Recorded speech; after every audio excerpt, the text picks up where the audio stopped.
Sebetulnya kita ingin mendapatkan penjelasan dari Kementerian Pendidikan. Asumsi di luar adalah bahwa anggaran pendidikan itu 20% dari APBN. Seandainya APBN kita di angka mungkin hampir 3.300 triliun, artinya kalau 20%-nya mestinya itu di angka 665 triliun.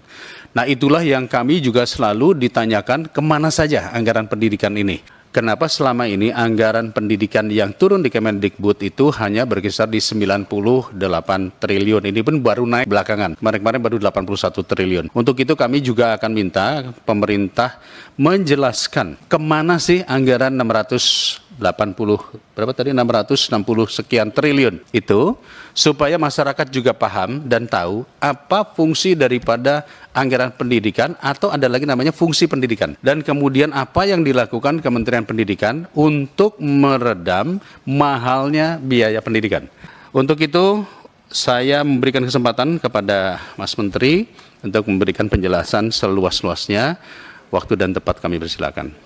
Prinsip dasar UKT ini harus semua mahasiswa, semua masyarakat harus mengerti. Prinsip dasar UKT harus selalu mengedepankan azas keadilan dan inklusivitas. Dan karena itu, UKT itu selalu berjenjang. Artinya, bagi mahasiswa yang punya keluarga lebih mampu, mereka membayar lebih banyak, dan mahasiswa yang tidak mampu, dia membayar lebih sedikit. Ini memang azas yang sudah selama ini dilaksanakan untuk UKT di perguruan tinggi kita, dan hanya mahasiswa yang mampu membayar yang ditempatkan di kelompok UKT menengah dan tinggi sesuai dengan kemampuannya. Jadi peraturan Kemdikbud ini menegaskan bahwa peraturan UKT baru ini hanya berlaku kepada mahasiswa baru, tidak berlaku untuk mahasiswa yang sudah belajar di perguruan tinggi. Jadi masih ada mispersepsi di berbagai kalangan di sosial media dan lain-lain bahwa ini akan tiba-tiba merubah rate UKT pada mahasiswa yang sudah melaksanakan pendidikannya di perguruan tinggi. Ini tidak benar sama sekali. Ini hanya akan berlaku untuk mahasiswa baru, dan sebenarnya tidak akan berdampak besar sama sekali kepada mahasiswa dengan tingkat ekonomi yang belum mapan atau belum memadai. Izin pimpinan perkenalkan, saya Maulana Ihsanul Huda selaku Presiden Badan Eksekutif Mahasiswa Universitas Jenderal Sudirman, yang dalam hal ini menjadi koordinator isu dari pendidikan tinggi di Badan Eksekutif Mahasiswa seluruh Indonesia. Izin menyampaikan kondisi di Universitas Jenderal Sudirman secara khusus. Kita di Universitas Jenderal Sudirman, mungkin bapak-bapak pimpinan sudah melihat dan mendengar melalui media sosial betapa maraknya aksi yang ada di Unsut sendiri. Kita sudah sampai 2 kali mengadakan aksi demonstrasi, 2 kali juga mengadakan audiensi secara terbuka dengan pihak rektorat. Tapi memang hasilnya masih nihil.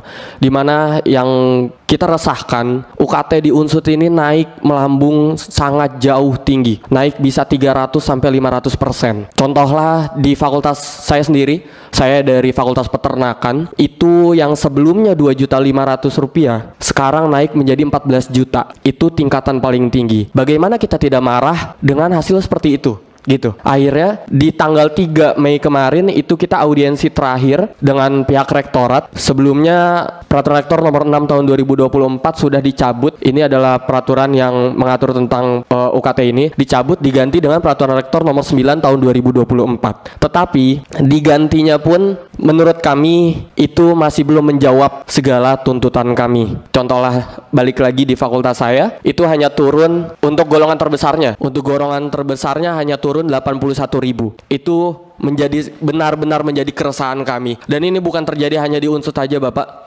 Banyak universitas, di Universitas Mataram sendiri, Universitas Bengkulu, Universitas Negeri Yogyakarta, di UNS, Undip, dan segala macamnya banyak. Bahkan yang tidak hadir di sini seperti UNES, UIN Jakarta, Universitas Brawijaya itu sedang mengalami kenaikan UKT pula. Ini serentak di Indonesia, dan kita bertanya-tanya ini kenapa? Ada apa? Dan setelah kita ulik-ulik, dan ini pun jawaban dari pihak rektorat bahwa pihak rektorat mengacu pada Permendikbud nomor 2 tahun 2024 yang dilanjutkan dengan keputusan Menteri nomor 54 tahun 2024 yang mengatur tentang SSBOPT atau Satuan Standar Biaya Operasional Perguruan Tinggi.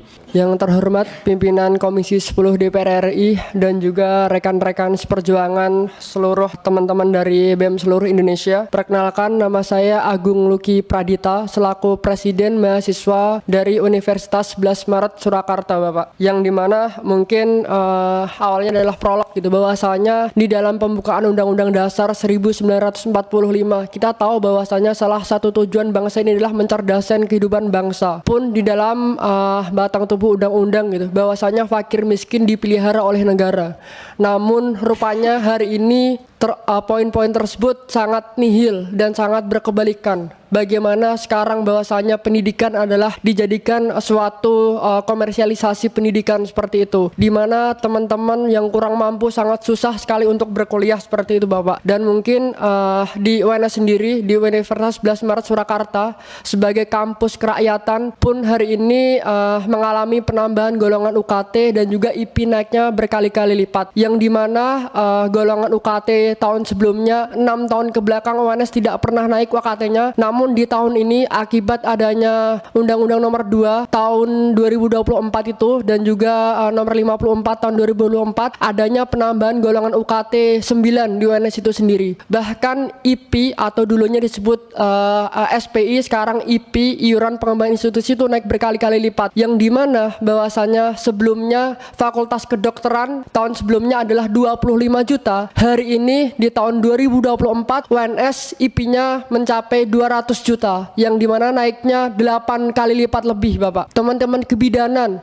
bahwasanya tahun sebelumnya adalah 25 juta, hari ini di UNS ketika masuk kedokteran IP paling rendah adalah 125 juta, yang dimana naiknya 5 kali lipat. Dan beberapa prodi-prodi lainnya, PGSD IP-nya mencapai 45 juta. Coba bayangkan, Indonesia kekurangan guru, tapi ketika teman-teman ingin masuk PGSD itu 45 juta IP-nya, sangat tinggi.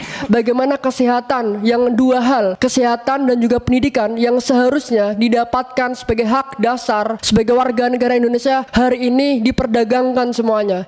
Kita lihat bagaimana komersialisasi pendidikan, bagaimana teman-teman kesehatan masuk kuliah harganya sangat tinggi. Maka dari itu kami di sini untuk memperjuangkan hal tersebut. Maka juga kita mendapat laporan dari teman-teman Camaba di Unri, calon mahasiswa baru di Unri, atas dasar adanya sinkronan baik dari Permendikbud, arahan daripada kementerian, kemudian juga keputusan daripada pimpinan kampus yang hari ini menjabat di Unri. Kita melihat hampir 50-an mahasiswa melaporkan untuk tidak lanjut sebagai mahasiswa baru. Hampir 50-an calon mahasiswa baru menyampaikan bahwa tidak bisa lanjut sebagai mahasiswa baru dikarenakan UKT yang sistem itu tidak sesuai dengan ekonomi mereka, karena gelombangnya sampai 12 dibuka oleh kampus itu sendiri. Kemudian ketika kita beraudiensi dengan kampus, pihak kampus akhirnya melempar bahwa hari ini mereka juga dituntut dari kementerian karena ada Permendikbud nomor 2 tahun 2024. Maka dari itu tentu harapan dari saya di sini, Bapak Ibu pimpinan Komisi 10, untuk bisa meninjau kembali bahwa hari ini kenaikan UKT kita bisa bilang kalau dilihat angkanya itu hampir 5 kali lipat kalau di Unri, Bapak Ibu, hampir 5 kali lipat.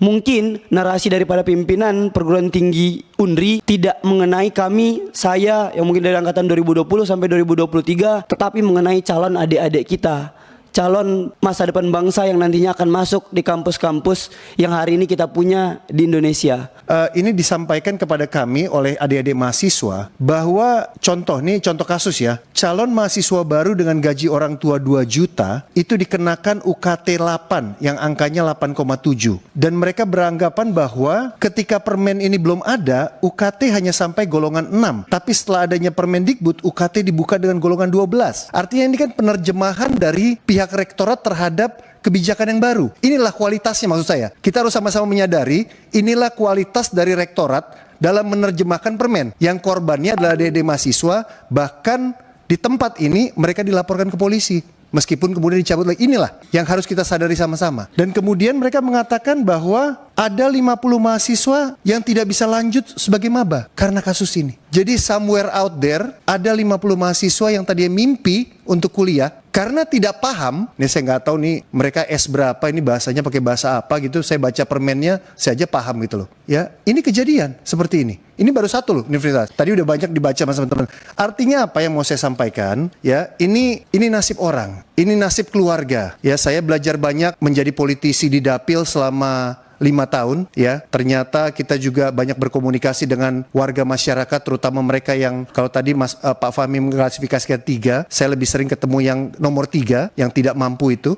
Ya, ini betul-betul kalau mereka menyampaikan saya, Mas Menteri, mereka selalu mengatakan saya mau kuliah untuk meningkatkan harkat dan martabat orang tua saya dan keluarga saya. Setiap kali saya menginterview anak-anak IPK itu mau nangis saya, ya. Itu betul-betul bukan untuk meningkatkan harkat dan martabat keluarga orang tua mereka.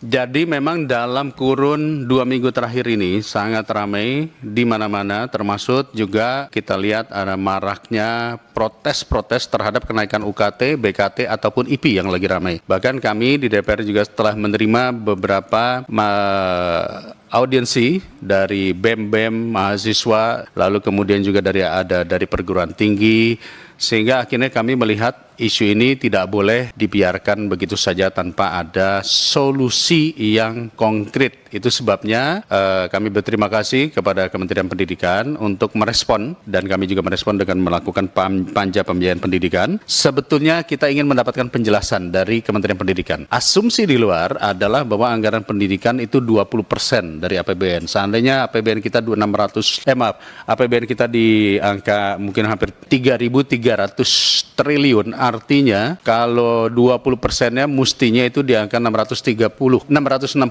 triliun. Nah, itulah yang kami juga selalu ditanyakan kemana saja anggaran pendidikan ini. Lalu kemudian kami coba mereview kenapa selama ini anggaran pendidikan yang turun di Kemendikbud itu hanya berkisar di 98 triliun. Ini pun baru naik belakangan. Kemarin-kemarin baru 81 triliun. Untuk itu kami juga akan minta pemerintah menjelaskan kemana sih anggaran 660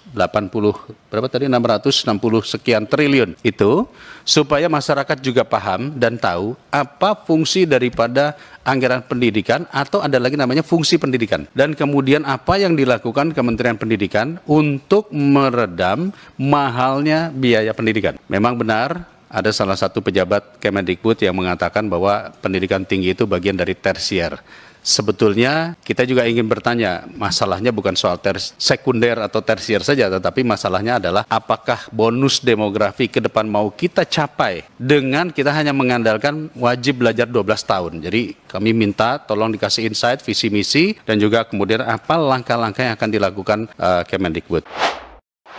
Wakil Ketua Komisi 10 DPR RI, Dede Yusuf, mencecar Mendikbudristek Nadiem Makarim terkait alokasi dana pendidikan 20% dari APBN 2024 atau sekitar 665 triliun rupiah.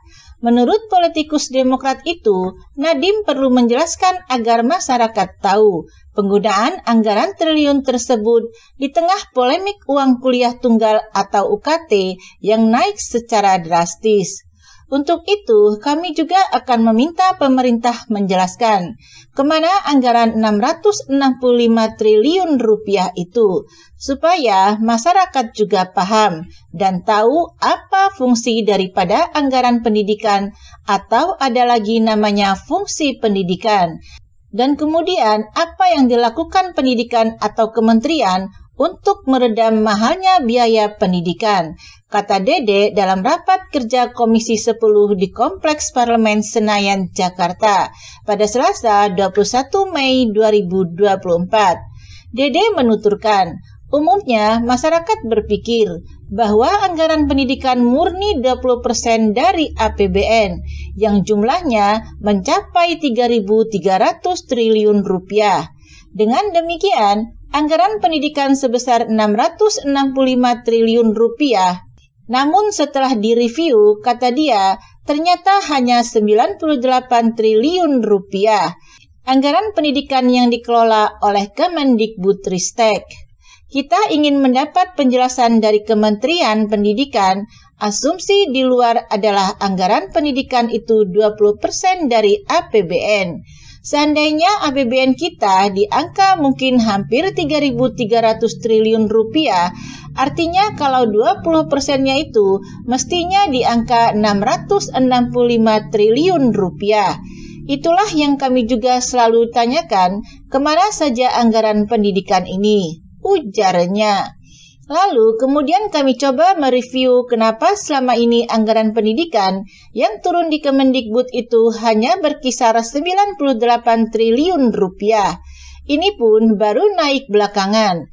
Kemarin-kemarin baru 81 triliun rupiah, kata Dede menambahkan.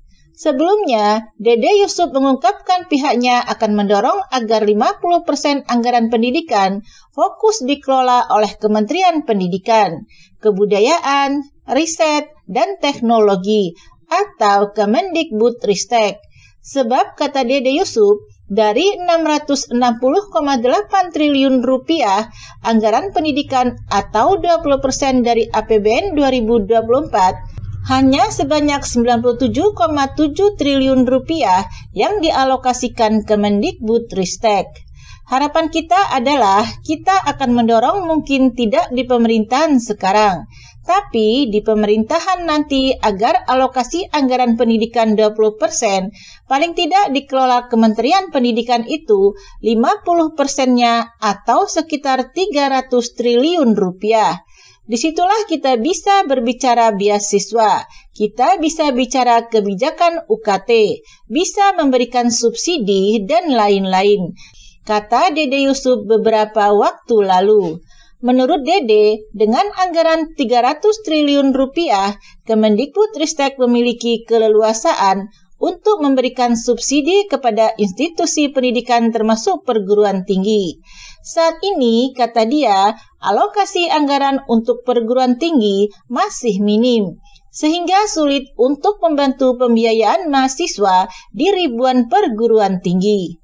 Dengan anggaran pendidikan sebesar 97,7 triliun rupiah itu, Kemendikbudristek membagi peruntukannya ke dalam 6 program, yakni program PAUD dan wajib belajar 12 tahun sebanyak 13,9 triliun rupiah, program kualitas pengajaran dan pembelajaran sebesar 15,8 triliun rupiah, program pendidikan tinggi sebesar 38, triliun rupiah, program pemajuan dan pelestarian bahasa dan kebudayaan sebesar 3,6 triliun rupiah, program pendidikan dan pelatihan vokasi sebesar 6,1 triliun rupiah, dan program dukungan manajemen sebesar 20,2 triliun rupiah.